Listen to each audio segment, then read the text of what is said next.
Hello, आप सभी को मेरा नमस्कार। मैं Meenakshi Chaudhary, assistant professor political science. आप सभी से उम्मीद और अपेक्षा है कि आप सब अच्छे होंगे, अच्छे से अपनी अपनी पढ़ाई में अच्छे से व्यस्त होंगे। आप सभी का मैं मेरे इस यूट्यूब चैनल पे हार्दिक स्वागत करती हूँ, अभिनंदन करती हूँ। आज मैं आप सभी अभ्यर्थियों से या मेरे जो बहन भाई प्रतियोगिता परीक्षाओं की तैयारी कर रहे हैं उनसे एक महत्वपूर्ण बिंदु पर बात करने जा रही हूँ, जिसका मुख्य जो शीर्षक है वो है कि आखिर हम प्रतियोगिता परीक्षाओं में विफल क्यों होते हैं। उसके क्या कारण है कि हम अंतिम रूप से चयनित नहीं हो पाते और बार बार हम असफल हो जाते हैं, हमें निराशा का सामना करना पड़ता है। हमारी जो तकनीक है पढ़ने की या फिर हमारी जो स्ट्रेटजी है और अप्रोच है वो प्रॉपर काम नहीं करती है और हमारा बार बार जो परिणाम है उससे हमें निराशा हासिल होती है। तो इसके पीछे कौन से कारण हैं जो मतलब उत्तरदायी होते हैं, या फिर हम कहीं न कहीं वो कमियां छोड़ देते हैं जिसकी वजह से अंतिम रूप से हम चयनित नहीं हो पाते हैं। मुझे लगता है आज का ये वीडियो आपके लिए बहुत महत्वपूर्ण होगा। अगर आप इन चीज़ों पे गौर करते हैं, इन चीज़ों को आत्मसात करते हैं या फिर मतलब इन चीज़ों में अगर सुधार करते हैं, तो मुझे लगता है कि अगर ये चीज़ें मैं कुछ बिंदु जैसे आप लोगों को बताऊंगी, तो अगर आप उन बिंदुओं को ठीक कर लेते हैं तो मुझे नहीं लगता कि कोई आपको सफल होने से रोक सकता है, बशर्ते आपने बहुत अच्छे से मेहनत करी हो। और कुछ चीज़ें हैं जो हमें प्रतियोगिता परीक्षा की तैयारी करने के दौरान नहीं करनी चाहिए। मतलब अपने आप को किस तरह सहमित करते हुए हमें पढ़ाई करनी चाहिए, इन सब पे मैं आज आप सभी से बातचीत करना चाहूँगी। तो सबसे पहले मैं आप लोगों को ये बता देना चाहती हूँ कि मेरा ये वीडियो कम्प्लीटली मेरी जो समझ है, मेरा जो थोड़ा बहुत ज्ञान मैंने अब तक अर्जित किया है और जो पीछे के एक्सपीरियंस रहे हैं, क्योंकि मैंने भी कई प्रतियोगिता परीक्षाएं दी हैं। शुरुआत में मुझे भी कई असफलताएं मिली, जिनकी आज मुझे वो असफलताएं क्यों मिली इनको मैं ठीक से एनालाइज कर पाती हूँ। और उसके बाद जब मैंने कुछ चीज़ों को छोड़ा और कुछ चीज़ें समझी कि इन तरीक़ों से तो हम किसी भी परीक्षा को कभी पास नहीं कर पाएंगे, तो वही पीछे के जो मेरे एक्सपीरियंस रहे हैं उनके आधार पर मैं आप लोगों से बातचीत करना चाहती हूँ कि वो कौन सी चीज़ें हैं जो हमें बार बार असफल करती हैं, निराश करती हैं और हमारे परिणाम नकारात्मक आते हैं। तो हम आज उन पे थोड़ी सी इस वीडियो के माध्यम से बातचीत कर लेते हैं। सबसे पहला जो हमारी किसी भी प्रतियोगिता परीक्षा में विफलता का जो कारण होता है, जो मुझे समझ आता है, क्योंकि हम एक ऐसे सीक्वेंस से भी बात करेंगे कि कैसे कैसे क्या होता है। तो सबसे पहला जो कारण मुझे समझ आता है वो ये है कि हमारा फिक्स गोल ही नहीं होना। जैसे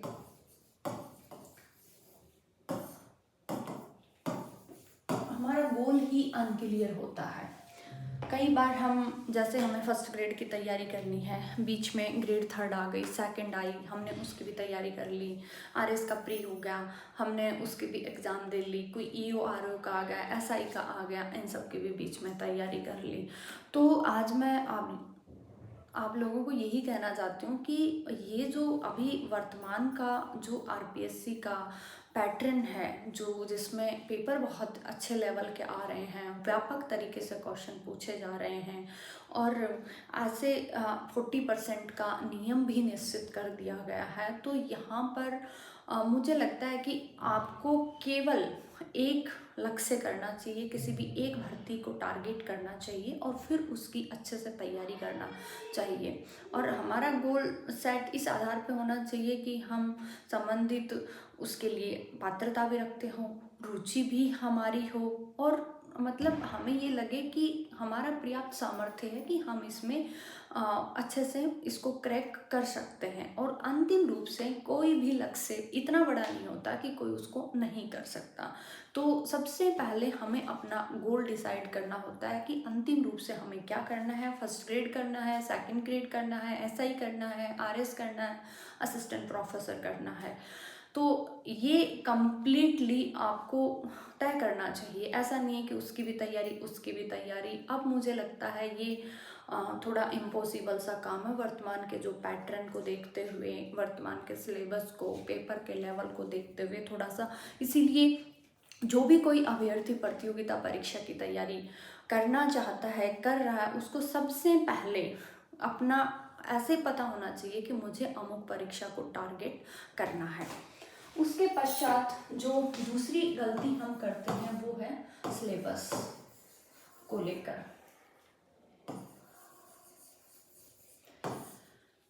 हम जिस भर्ती की तैयारी कर रहे हैं, सबसे पहले जो संस्था जिस भर्ती को आयोजित करवाती है उसकी साइट पे जाके हमें सिलेबस को डाउनलोड करना चाहिए। अगर हम अंग्रेजी में कंफर्ट हैं तो फिर ठीक है, उसको अंग्रेजी में अच्छे से याद करें। अगर हम हिंदी में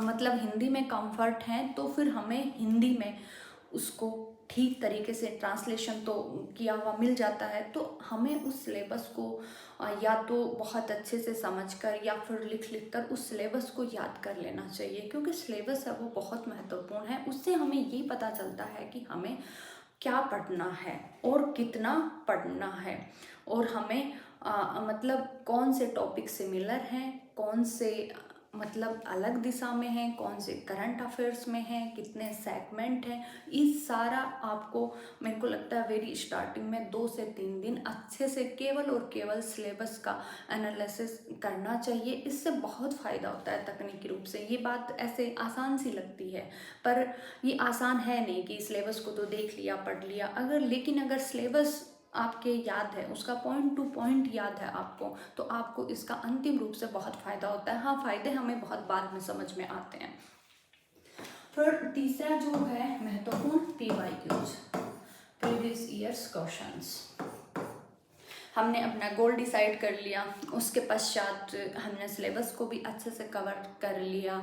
देन हमें जो भर्ती की तैयारी हम कर रहे हैं, जैसे हम फर्स्ट ग्रेड की तैयारी कर रहे हैं, तो फर्स्ट ग्रेड के जो रिसेंटली पेपर हुए हैं 2025 में, इससे पहले 22 में भर्ती हुई थी, तो इन वर्षों के हमें बहुत ज़्यादा पुराने पेपर हमें देखने नहीं हैं, क्योंकि अब पैटर्न है वो बहुत तेज़ी से बदल रहा है।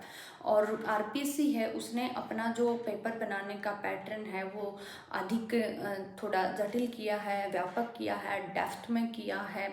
और मतलब कुल मिला के कहें तो 4-5 वर्ष से पूर्व के पेपर मुझे नहीं लगता कि बहुत काम के हैं। इसलिए हमें जो रिसेंटली पेपर हुए हैं, जीएस का पेपर तो वैसे भी हर महीने कोई न कोई हो ही जाता है, तो हमें पेपर्स हैं, पीवाईक्यूज हैं, हमारा मार्गदर्शन करते हैं कि अमुक टॉपिक में से कितना पूछा जाएगा, कितनी गहराई तक पूछा जाएगा, कौन से टॉपिक को आरपीएससी कम महत्वपूर्ण मानती है। जैसा जीएस की पेपर की बात करें तो जैसे फर्स्ट ग्रेड में 10-11 सेगमेंट आते हैं, तो वहाँ पे हमें पीवाईक्यूज हमारी बहुत सहायता करते हैं। पीवाईक्यूज के माध्यम से हमें ये पता चलता है कि आरपीएससी कितनी गहराई में जा रही है, कौन से टॉपिक को बार बार कवर किया जा रहा है, कौन से टॉपिक में कहाँ से क्वेश्चन बार बार बनाने का ट्रेंड है वो आयोग का है। तो ये सारी समझ है हमें पीवाईक्यूज के माध्यम से प्राप्त होती है। और अगर हम सिलेबस और पीवाईक्यूज का बहुत अच्छे से अध्ययन कर लेते हैं तो हमारा लगभग आधा काम हो जाता है। फिर हमें पीवाईक्यूज को ध्यान में रख के अपना स्टडी मटेरियल सेट करना होता है और उसी अकॉर्डिंग फिर पढ़ना होता है, क्योंकि अगर हमने अच्छे से पीवाईक्यूज सॉल्व किए हैं तो फिर पढ़ते वक्त हमारा ध्यान जाता है कि हमें कहाँ पर बहुत अधिक फोकस्ड रहना है। इसीलिए, और वैसे भी आरपीएससी 2 ही चीज़ें हमें देती है, आरपीएससी हो चाहे कोई अन्य संस्था हो, हमें सिलेबस देती है और पुराने पेपर्स। बाकी तो हमें सारा हमारी समझ के अकॉर्डिंग सब कुछ स्वयं को ही करना होता है। चौथी जो हम गलती करते हैं वो करते हैं कंटेंट को लेकर।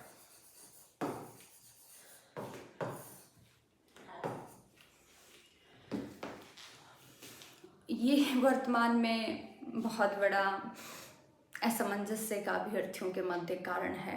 और विशेषकर मैं जिस सब्जेक्ट से आती हूँ उसमें तो ये बहुत बड़ा इशू टाइप है। बहुत सारे अभ्यर्थी हैं वो बहुत असमंजस्य में होते हैं कि हम कहाँ से पढ़ें, कहाँ से नहीं पढ़ें। आरपीएससी के प्रश्न पत्र हैं वो इस बुक को भी उतना कवर नहीं कर पा रहे। और ये सच में मैं आप लोगों की तकलीफ़ समझ सकती हूँ, क्योंकि थोड़ा मुश्किल हो जाता है। बहुत सारी किताबें हम नहीं पढ़ सकते और फिर ये भी नहीं पता होता कि इतनी किताबें पढ़ ली, इनमें से तो पेपर आ जाएगा का, तो वो मैं सब समझ सकती हूँ। लेकिन फिर भी हमें जो भी हमारे सेगमेंट हैं प्रत्येक के लिए हमारे सामग्री का स्रोत एक ही होना चाहिए। हाँ ठीक है, पहली दूसरी बार में हमें थोड़ा डेप्थ से लेंथ से पढ़ना चाहिए, उसके बाद में हो सके तो हमें वहाँ से शॉर्ट नोट्स बना लेने चाहिए। या फिर ऑलरेडी हम अगर नोट्स रखते हैं तो फिर जो एक्स्ट्रा हम बुक्स में पढ़ रहे हैं और एक्स्ट्रा कुछ लगे और बहुत महत्वपूर्ण लगे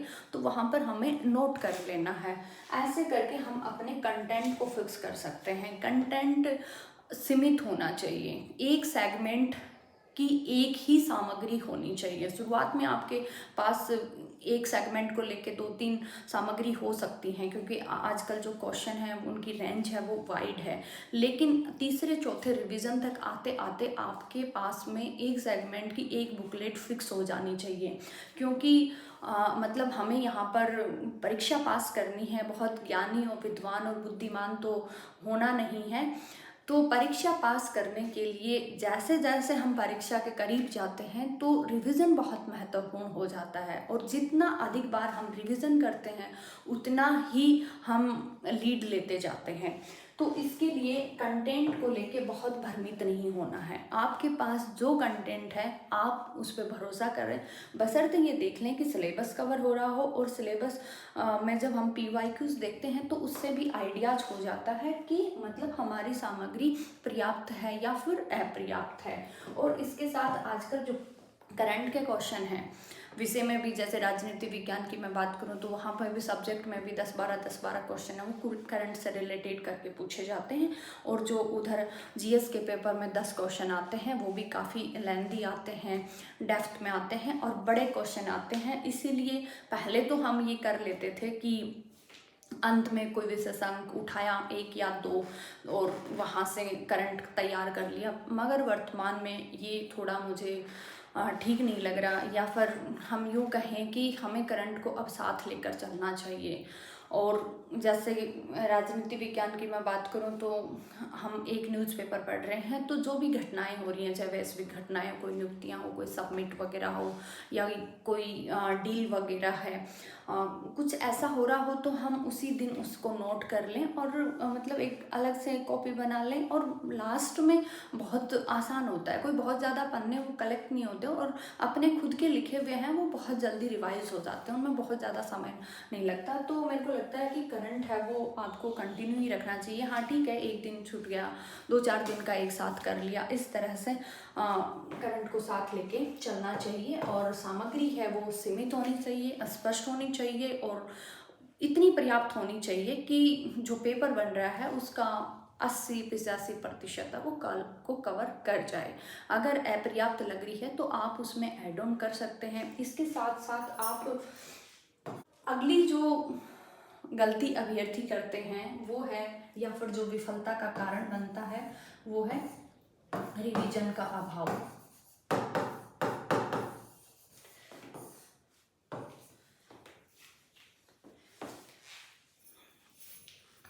हमें बहुत बार परीक्षा हॉल में पेपर देने के बाद ये लगता है कि ये क्वेश्चन तो मेरा इतना पढ़ा हुआ था या परीक्षा और ये मैं ठीक कर सकता था, कर सकती थी।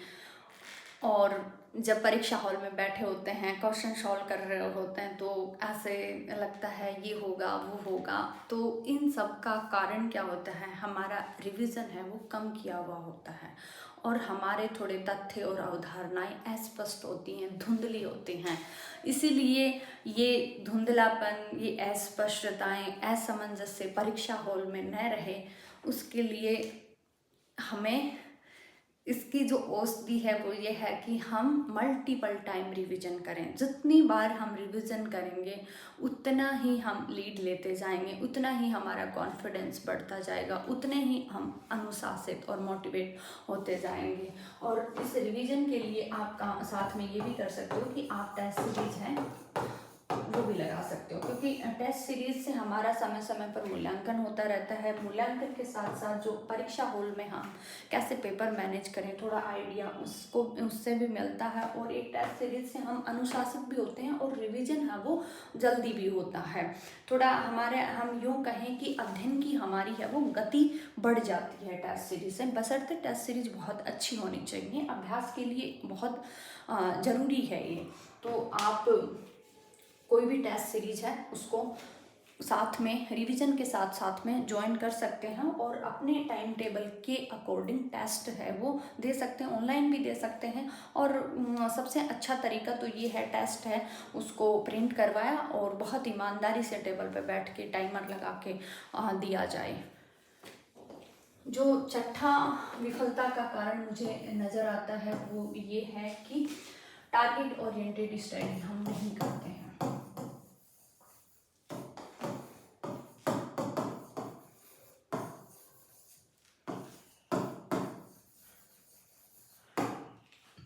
टारगेट ओरिएंटेड स्टडी से मेरा तात्पर्य ये है कि मतलब हम अपना मूल्यांकन नहीं करते हैं। जैसे आज मैंने क्या पढ़ा और मतलब कितना पढ़ा, क्या मैंने सोचा उतना पढ़ा। मैं ऐसा करती थी कि जैसे कल मुझे क्या पढ़ना है तो इसकी मैं प्लानिंग है वो सोते समय रात को कर लेती थी कि कल मुझे ये करना है, ये टेस्ट देना है और इतना मुझे इस भाग को कवर करना है। इसके साथ मेरी ये भी प्लानिंग होती थी कि जैसे ये वाला सेगमेंट है, जैसे हमारे पॉलिटिकल साइंस में असिस्टेंट प्रोफेसर में 10 यूनिट होती हैं और 10 यूनिट को हम मोटा मोटा करके 5-6 सेगमेंट में डिवाइड करते हैं। तो मेरा ये फिक्स रहता था कि इस सेगमेंट में मुझे 3 दिन लगने हैं, इस वाले सेगमेंट में मुझे 4 दिन लग जाएंगे। जैसे संविधान और भारतीय राजनीति वाले में 4 दिन लगते थे मुझे, बाकी जैसे कंपेरेटिव वाला 2 दिन में ही हो जाता था। इस तरह करके मतलब सेगमेंट वाइज भी आपका प्लान होना चाहिए और प्लस पूरे सिलेबस का भी एक प्लान आपके माइंड में मोटा मोटा होना चाहिए। और कोशिश ये करनी चाहिए कि उसका 80-85% है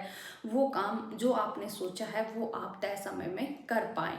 तो देखना आपकी कितनी उत्पादकता बढ़ जाएगी, साथ ही साथ आप बहुत तार्किक हो जाएंगे। अनर्गल चीज़ों आपके सामने टारगेट रहेगा तो आप फालतू की डिस्ट्रैक्शंस में, चीज़ों में, उलझनों में, नकारात्मक चीज़ों में बिल्कुल नहीं फंसेंगे। और आपको ये पता होगा कि मुझे शाम तक इतना करना है, मुझे अगले 2 दिन में इतना करना है। इन चीज़ों का एटलीस्ट बहुत फ़ायदा होता है। आप प्लीज़ करके देखना कि मतलब कल जो पढ़ना है उसको रात में ही फिक्स करके सोना। और इसमें हमें एक फ़ायदा ये भी होता है कि अगर हम हमारे अनकॉन्शियस माइंड की प्रोग्रामिंग करते हैं तो नेक्स्ट डे या फिर आगामी दिनों में वो चीज़ें हमें माइंड है वो बार बार क्लिक करवाता है। और जब बार बार क्लिक होता है तो हम फिर एक्शन करते हैं, हम उस प्रोसेस में आते हैं, उस कार्य को करने का प्रयास करते हैं। क्योंकि फिर हम कार्य करेंगे तो हमें बहुत संतुष्टि होती है, हमारा आत्मविश्वास बढ़ता जाता है। और ये छोटी छोटी चीज़ें हैं जो हमें बड़ी से बड़ी सफलता दिला सकती हैं।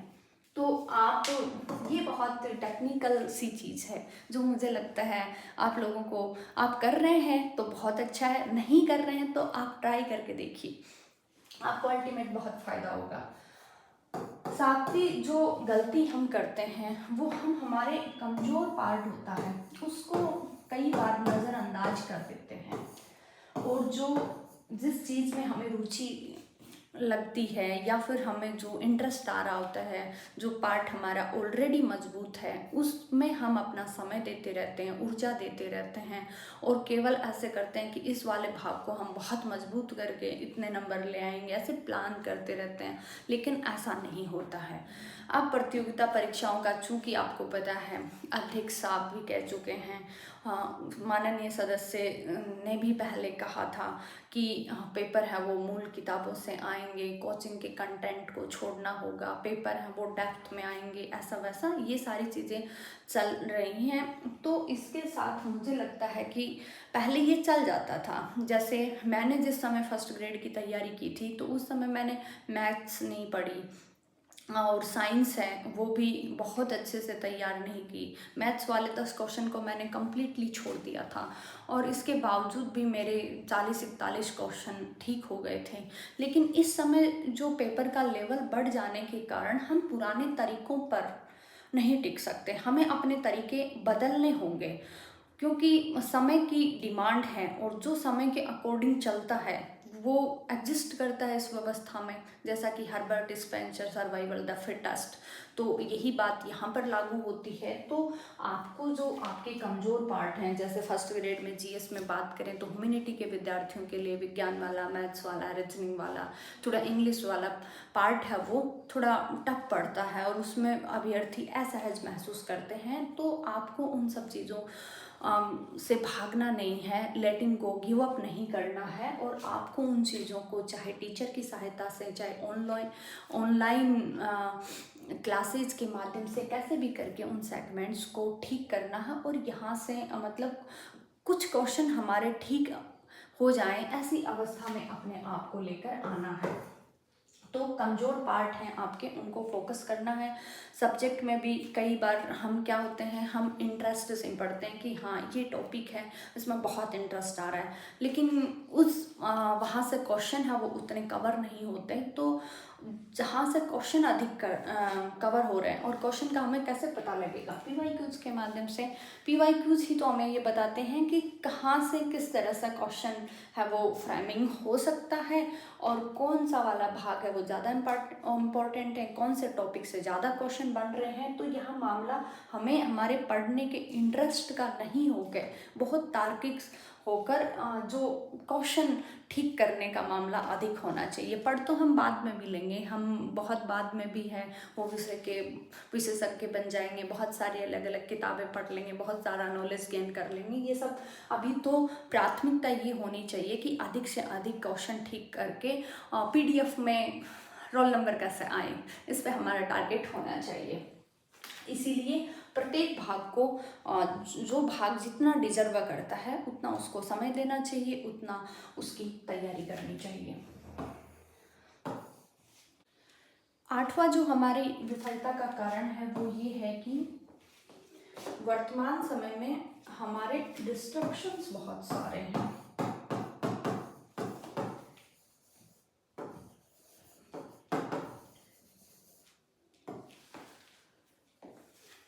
जैसा कि बहुत सारी स्टडीज आती रहती हैं, उनमें भी ये है कि सोशल मीडिया से हमारा जो फोकस टाइम है वो काफ़ी कम हो गया है। हम जब पढ़ रहे होते हैं या कुछ भी काम कर रहे होते हैं तो हमारी आदतें अब ऐसी हो गई हैं कि हम बार बार व्हाट्सएप चेक करते हैं, टेलीग्राम चेक करते हैं, इंस्टाग्राम पे रील्स देखते हैं, यूट्यूब पे शॉर्ट्स देखते हैं, या फिर हम यूँ कहें कि हमारा जो एकाग्र चित्त होने की जो स्थिति है वो धीरे धीरे कहीं ना कहीं कम होती जा रही है।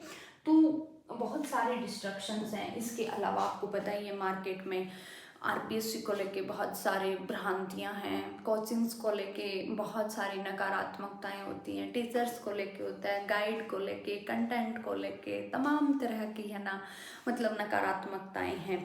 तो आपको इन सब में नहीं उलझते हुए ये जो तमाम आकर्षण की चीज़ें होती हैं, नकारात्मकता से इर्द गिर्द जो भी है, आपको इन सब से दूर रहते हुए केवल और केवल पीवाईक्यूज पे, अपने कंटेंट पे, अपने रिवीजन पे और अपने गोल पे फोकस्ड रहना है। और इसका एक जो हम मोबाइल में बहुत ज़्यादा हमारा बार बार ध्यान जाता है, तो इसके लिए एक साइंटिफिक सा तरीका यही है कि हमें ये तय करना चाहिए पहले से ही, माइंड में एक अपनी सोच बना लेनी चाहिए कि ये टॉपिक पूरा करना है या इतने घंटे मुझे ये वाला कंटेंट पढ़ना है, इसके बाद ही मुझे कुछ देर मोबाइल देखना है। क्योंकि ये तो पॉसिबल नहीं है कि आज के समय में हम सोशल मीडिया का यूज नहीं करें, कहीं से ये है तार्किक भी नहीं है और मतलब आवश्यक भी नहीं है कि हम तमाम तरीके से मतलब फ़ोन से दूर हो जाएं या फिर टेक्नोलॉजी से दूर हो जाएं, क्योंकि एटलीस्ट हमारे लिए टेक्नोलॉजी भी बहुत यूजफुल है पढ़ाई के साथ साथ में। क्योंकि टेक्नोलॉजी आज पढ़ाई में सहायक बनती जा रही है, न कि बाधक, बशर्ते हम उसका मिसयूज नहीं करें।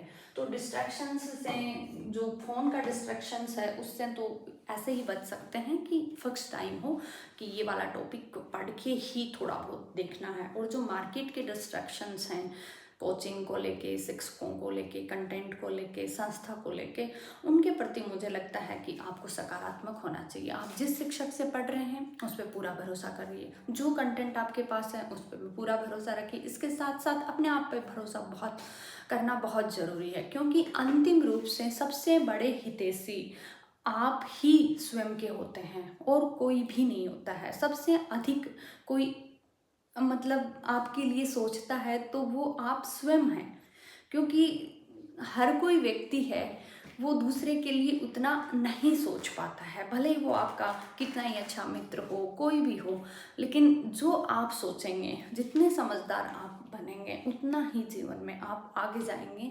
इसीलिए अपने आप पे भरोसा करें, अपनी क्षमताओं पे, अपने सामर्थ्य पे, अपने मस्तिष्क पे, अपनी अपनी जो रणनीति है, समझदारी है, उस पर भरोसा करते हुए बहुत सकारात्मक होते हुए आगे बढ़ें, अच्छी मेहनत करें। और जो लास्ट डिस्ट्रैक्शंस का कारण मुझे जो लगता है वो ये है कि हमारी जो जीवन शैली है वो संयमित नहीं होती है।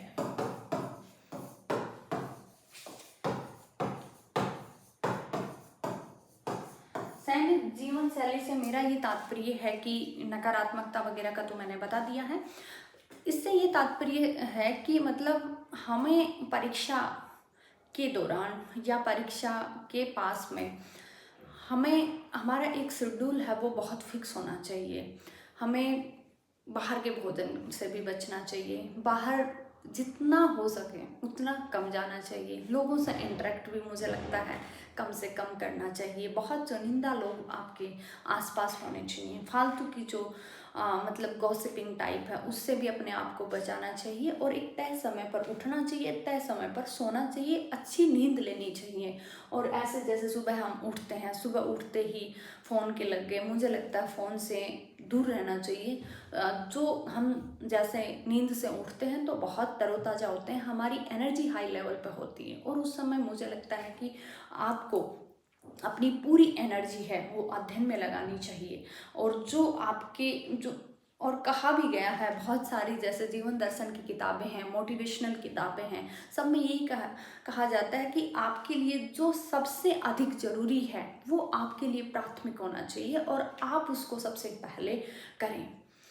और ये भी हो सकता है कि जो आपके अनावश्यक काम हैं वो आप डिलीवर भी कर सकते हैं। तो अंतिम रूप से आपको अपने समय का बहुत अच्छे से सदुपयोग करना है।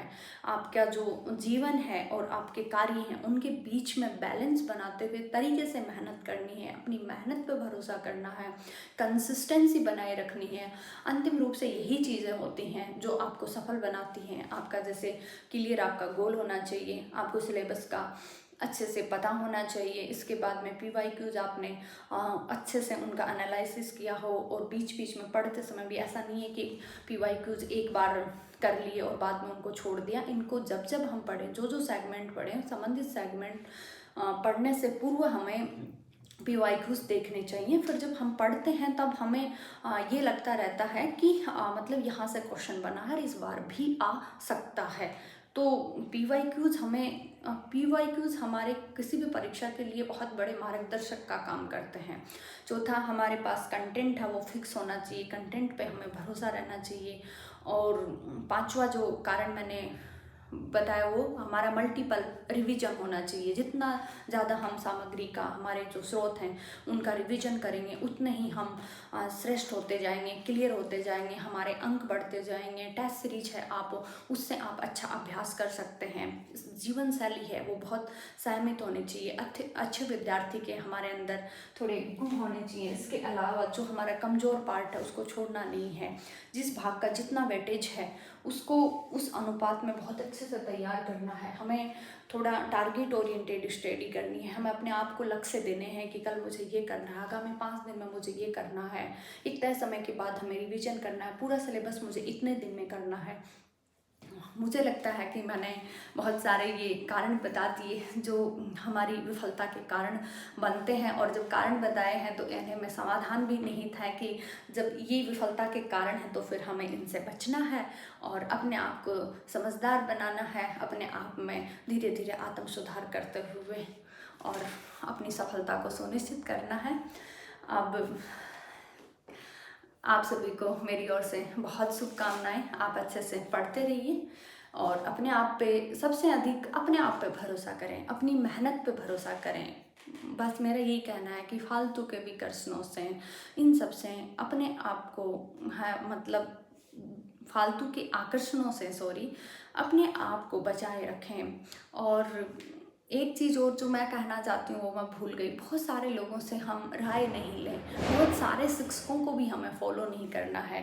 जैसे हम बहुत सारे लोगों को सुन रहे हैं, कोई कुछ कह रहा है, कोई कुछ कह रहा है, इससे हम भ्रमित होते हैं, असमंजस में पड़ते हैं। तो आपको समझदार होते हुए, अपने विवेक का प्रयोग करते हुए, अपना जो इनर वॉइस है, इंटरनल वॉइस है, जो हमें मतलब अपने आप पे भरोसा करवाती है, उसकी आवाज़ सुनते हुए और बहुत ही एक दो लोगों से मार्गदर्शन लेते हुए और सिर्फ मेहनत पे फोकस करना चाहिए, कंसिस्टेंसी रखनी चाहिए और आप निश्चित रूप से सफल होंगे। आप सभी को मेरी ओर से बहुत शुभकामनाएं। अगले टॉपिक में मिलते हैं किसी और बिंदु के साथ में जो आपके लिए निश्चित रूप से ही महत्वपूर्ण होगा। धन्यवाद।